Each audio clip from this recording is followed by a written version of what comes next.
Hello, I'm Dr. Alan Gruning, and welcome to your Prescription for Health.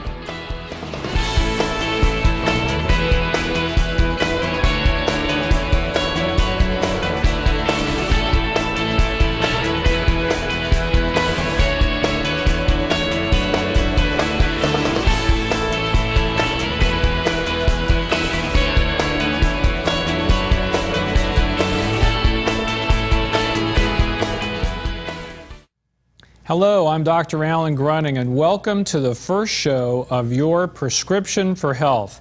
I am so excited to be able to be with you in your home and to bring this show to you. We're going to have so much fun here over the next months as we meet every week to talk about holistic health. And we're going to define what that is and talk more about that. But this is the only TV program in Southwest Florida that's a weekly TV program locally produced that's going to be devoted specifically to holistic health and healing. That is, dealing with the physical, emotional, and spiritual aspects of health and healing.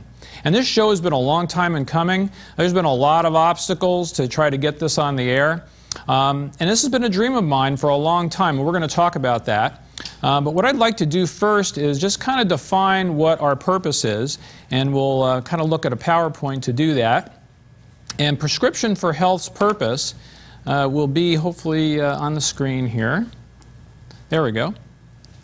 Our purpose is to educate the people of Southwest Florida about holistic health and healing, to help the body of Christ get healthy so that ministries will be empowered and equipped by vibrant disciples. One of the things that I've been most impressed with is the fact that within the body of Christ, within the church at large, people are generally unhealthy. And that isn't supposed to be the case. We should be a lot healthier than the general population, but that isn't the case at all. When we look at statistics, we see that people within the church are just as sick as the people in the community. And what winds up happening is that saps them of life and energy and vitality so that they cannot go out and serve the Lord the way they want to. We're going to try to change that. And also our purpose is to share the good news about Jehovah Rapha, or Yahweh Rapha, who is the Lord who heals, and the many ways that He does heal us, and our responsibility to use what He has given us for our healing. You know, God has given us so many wonderful things to help our bodies to get well. It's up to us to use them and to stop using things that are hurting our bodies. So we're going to spend time talking about that on this show. But what I wanted to do today was spend a little time talking about what my background is and a little bit about how I got to the point of being on this show and what I'm actually doing in medicine these days. So I actually grew up in New Jersey and was in a wonderful single-parent home. My mom raised my brother and I. And I grew up wanting to be a doctor. That's all I ever wanted to do, was to be a doctor. And I had the opportunity to go to Rutgers in New Brunswick, New Jersey, Rutgers College, and majored in zoology. And kind of a terrible thing happened there when I left home and went to college, is I became an atheist. And I heard all these college professors talking to me about evolution and how we're descended from apes and slime, and I believed all that. And so it came time for me to try to formulate what I believed, and I just bought it all hook, line, and sinker, that there was no God, the Bible was a bunch of fables, that really we were descended from single-celled organisms. And I actually believed that spacemen had brought our DNA here billions of years ago and keep coming back and manipulating our world for whatever they want. Well, it tells you how far out I was there. But anyway, when I got time to leave Rutgers, I actually went to medical school out in Kansas City. Now, this was a real significant culture shift for me, being a little New Jersey boy and having to move out to the Midwest. I had never been past Philadelphia. I didn't know anything existed out there, and I didn't know what to expect when I got to Kansas City, but it was a real eye-opening experience.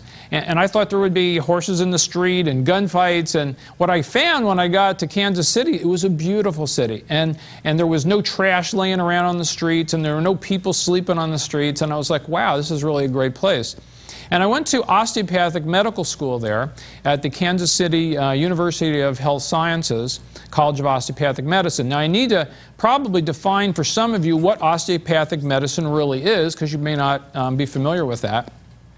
There are basically two different schools of medicine in this country currently. One is allopathic, which are MDs, and one is osteopathic, which are DOs. And we're all trained for the first 4 years of medical school. I say that the big difference is that osteopathic physicians are trained more from day one to be holistic practitioners, to look at the entire person. And also we learn how to do manipulation of the spine, which can be very helpful for certain conditions.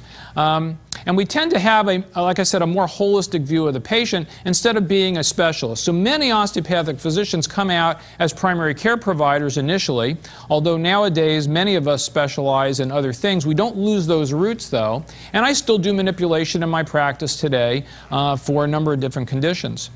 But I like the fact that I'm a DO. I get to bring to the table a lot of other things that MDs don't have. They don't have the training to do those things. After my first year of medical school, I actually met my wife Janet. She was having a party next door to a friend of mine. And I actually got invited over to their party and got to meet my future wife, and we connected together, and we've been together ever since, and it's been a blessing to me. But that entire time that I was in medical school, I still continued to be an atheist. And the thing about it was that it was continually reinforced to me from my professors that all we are just organisms. We're all descended from evolutionary animals, and that there is no God and the Bible's not real. And I believed all that. Even after meeting my wife Janet, who was a devout Christian, came from a wonderful Christian home. Well, it came time to graduate from medical school, osteopathic medical school, in 1983. And I wanted to go to Michigan to do my training. And so I asked Janet to go with me. And of course, she had the right answer, which was, well, I'm not going with you unless we get married. And so I had to make a decision about what I was going to do, and I just couldn't imagine myself being apart from her, so I asked her to marry me. And so we actually got married, and I graduated on the same day, which was an insane thing to do. We were just running from thing to thing, and it was very hectic, but it was the only way we could do things with everybody in town at the same time. And I got to move up to Michigan, and there I did an internship at Mount Clemens General Hospital, if any of you know where that is. It was a great experience. I actually practiced for 1 year after that, and then I did an emergency medicine residency at Pontiac Osteopathic Hospital and Trauma Center, and became an emergency medicine specialist. Something interesting happened, though, while I was up in Michigan. My wife became employed as a school teacher at a small Christian school. And she kept inviting me to church, and I kept putting her off and saying, no, I don't want to go. But finally I gave in and decided to go to church with her. And I met the pastor after the service, and he was very nice, and he invited me over to his house. Now you have to imagine, here I am, an atheist, don't believe in any of this. These are nice people, but it's not for me. And here I am getting invited over to the pastor's house. I had no clue what was going to happen to me. Were they going to come at me with a Bible and hit me? Was someone going to drag me away? And I don't know what was going to happen. But the pastor and his wife were wonderful, and they were very warm and friendly. And they spent a lot of time, especially Pastor Secchi, spent a lot of time talking with me about what I believed and why I believed it, and he answered a lot of my questions. And we got together numerous times after that, so that I could delve more into what this Christianity was really all about. And I began to understand over time that a lot of the things I believed were just things that people had told me to believe, and they didn't necessarily mean that they were true. And so as I started looking into what was really true, I began to examine the claims of the Bible and the claims of Jesus, and I began to see that those things made sense. And so finally, in 1987, I decided to give my life to Jesus, to become a Christian, and I got baptized, and it was a wonderful experience.